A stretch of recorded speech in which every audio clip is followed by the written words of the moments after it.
right, Sean Zattel here with the man, fresh off winning nationals at 18 years old, in a really good fight against Malachi Georges, who was ranked #1 coming into that fight. You pulled off what was kind of an upset in that fight. First of all, how's that feel, man? Fresh off winning nationals, does that do anything to further your belief, further your confidence, heading, still 2 years away from the 28 games? But what do you think of all that? The main thing, before the fight, I was like, oh yeah, after this fight, I need you guys to go ahead and say I'm the pound for pound best amateur with my friends, But it's because I did that same movement like Terrence Crawford, going up in the weight classes and showcasing that a smaller guy could come and win at the higher weight class. But the next thing, that it didn't really do too much boost the ego or anything. It's just more about now I know that the path is just right there, and success is only that far away. So it's just keep on working and get into the next level. Right, because you won the Junior Olympics at 176, and then 6 months later win at 198. So yeah, you're right. Like the 20 pound jump like Crawford did. Got it. To be fair though, Joseph, Terrence Crawford is not going through growth spurts anymore. Yeah. I don't know if it's quite the same. You gotta count that. Did Marcus Luther and those guys give you any pushback? Like, no, we're pound for pound. Yeah, you know how they are. They're going to say they're pound for pound greats. So it's just all about continuing the work and getting to the next level, as I said. So, was that like a dope moment? You and Marcus winning nationals together. Did you guys hang out afterwards and kind of talk about that at all? So we got all of the group. We got Najee, Lorenzo, Levant, Marcus, and then just knowing that now we're going to be the elite team, the elite squad that's taking over the whole Olympic pathway. So it's just us and our group going ahead and following the path and being that great Olympic team that the whole world is looking for. What's it like, from the outside looking and dealing with the pressure when now it's the Dana Whites and Nick Khan's, Oscar De La Hoya, Jay Prince, these guys are seeing your talent and already starting to contact you and stuff. What's that like at 18 years old, and how do you feel you're dealing with all that? I'd say I'm taking the right method with dealing with it, because right now it's just all, let me go ahead and focus at what I got next, because the second you go ahead and falter there, you never know what could happen. So it's just making sure the work continues, and then when I reach that stage, now the next thing, now the next thing, now the next. So just taking it one step at a time. So the Olympics is still definitely the goal. Yep, that's for sure. One of the comments I saw, most of them were all positive, but one of the concerns I saw a few times in our comments from our interview was, he said he doesn't love boxing. Is that a red flag or anything? What would you say to that when you kind of admitted, and even Oscar admitted too, I wasn't watching that much tape. I wanted to be like Chavez, I wanted to be like Arguello.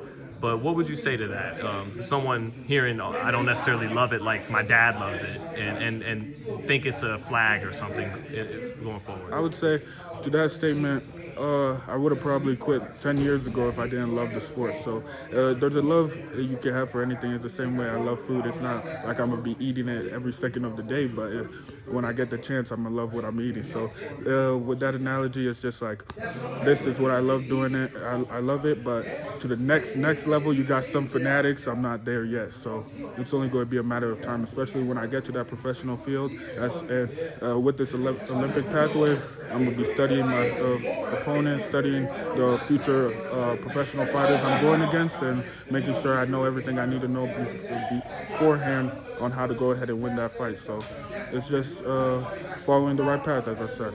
Yeah, because you kind of mentioned in a calculated manner, like, well, I'm an amateur right now.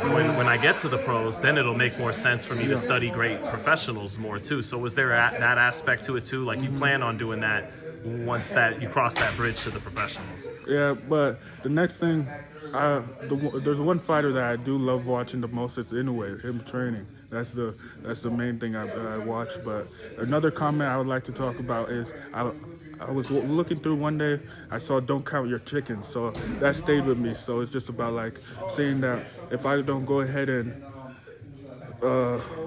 proceed with everything I say I'm doing, it falls back on me a little bit. So it's like I gotta keep on working, I gotta keep on grinding, because the second you say you're going to do something, you gotta do it. So that's the main thing. I had a coach back in the day who said, the pros is a business. It's about making money. The amateurs, you fight for glory kind of thing. You fight to win the gold medal. So is that where your heart's at right now? Is you're not thinking about money, you're just thinking about bring in the first gold medal in would be 24 years, Yeah. from the United States. The money, that's for sure going to follow with whatever wins I go ahead and get, but it's just the main thing is just the gold, and bringing that gold back is going to do so much for the country, for myself, and the future. So it's just staying focused. Have you watched Moses Itauma at all? Yeah. What are your thoughts on him? Great fighter. I know that when I do get to that heavyweight field, that in the near future that fight will most likely happen, and it's just being able to build those super fights, as I said prior, that everyone will come together and watch, and just let's see who has the best talent. Yeah, because talk about chickens before they hatch. I'm doing that as the media guy. I'm like, I think that might be 8, 7, 10 years from now the fight in the heavyweight division. Could you see that as well? Yeah. You and Moses in the pros. That's a beautiful fight. Beautiful fight. Yeah, and he's his background. I think it was his father is from Nigeria, and then your father is from Ghana. So it would be like UK, US, but also Nigeria, Ghana. Yeah. It'd just be alive, Yeah, the whole world. Right, for the world heavyweight title potentially. But you were able to defeat a guy like Malachi Georges, who was more textbook, like keeps his hands up and all that. And I know fighters like Roy Jones, Teofimo, Muhammad Ali, they fight great with their hands down. They don't necessarily have to do the textbook style. But do you think that's something you'll shore up and have to shore up as you get more out of your potential? When it gets to the next stage, I would say I'm just a versatile fighter. So when I need to put my hands up, those hands will go up. If I want to go ahead and box a little bit more, I'll box. So it just depends who I'm fighting, and being versatile is another great skill of mine. So keep on using that to my advantage. Why do you a lot of times prefer to fight with them lower as opposed to higher? It's just about the look too. You have that, like you're in control. You're the one that showcases that you're able to move out the way. You have the hands down. You're not getting hit with anything. So it's just about how that looks on the judge's perspective too. But if I needed to, I'd go ahead and outbox too. If you go back and watch my previous fights when I fight international, that's when I go ahead and get more into that zone of, let me keep my hands up. Let me make sure I'm doing everything textbook to go ahead and win the fight. So any fights you do care about on the schedule? Shakur, Teofimo, Ryan? Yeah, that's a beautiful fight. Yeah, so, what do you think of that fight? Yeah, that's going to be nice. I've been wanting to watch Teofimo for a little bit, see how he does against one of the best in the game. So now this will be a great test for both fighters and showcasing who has the best talent.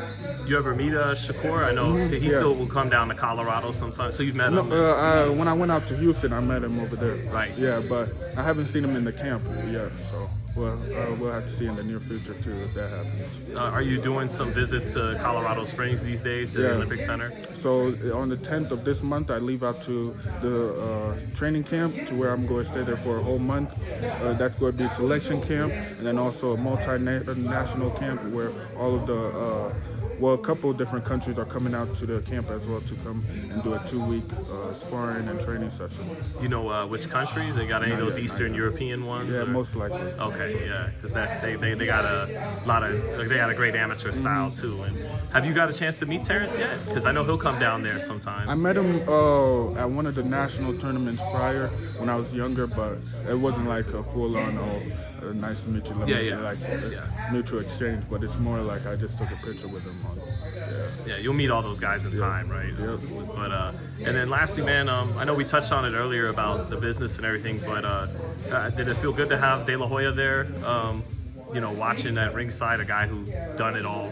Yeah. Yeah, it's nice. It's a beautiful feeling knowing that I really am and have made it so far, and there's only so much more I need to do. So I need to keep on grinding, and the other people to go ahead and continue to watch me and focus on what I'm able to accomplish. So it's nice knowing that I've done so much work, and now I'm being able to receive all of that with how much is going on in my life now.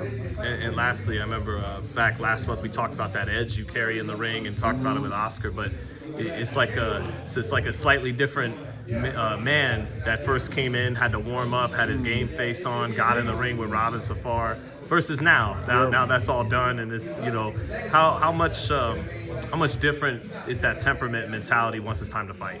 Yeah, I would say depends on the day too, because some days I'm out there trying to go for blood, but the other days I need to go ahead and box. And I would also say music played a big factor in how much my brain changed as well, because when I was younger I didn't used to listen to music at all, and I had like the same type of temperament. But sometimes when you go ahead and put that rah-rah music on, before you know, your mind will change. And now we got the slow music going on. Yeah. Now that's going to make me box a little bit more. So it's all of that plays a factor.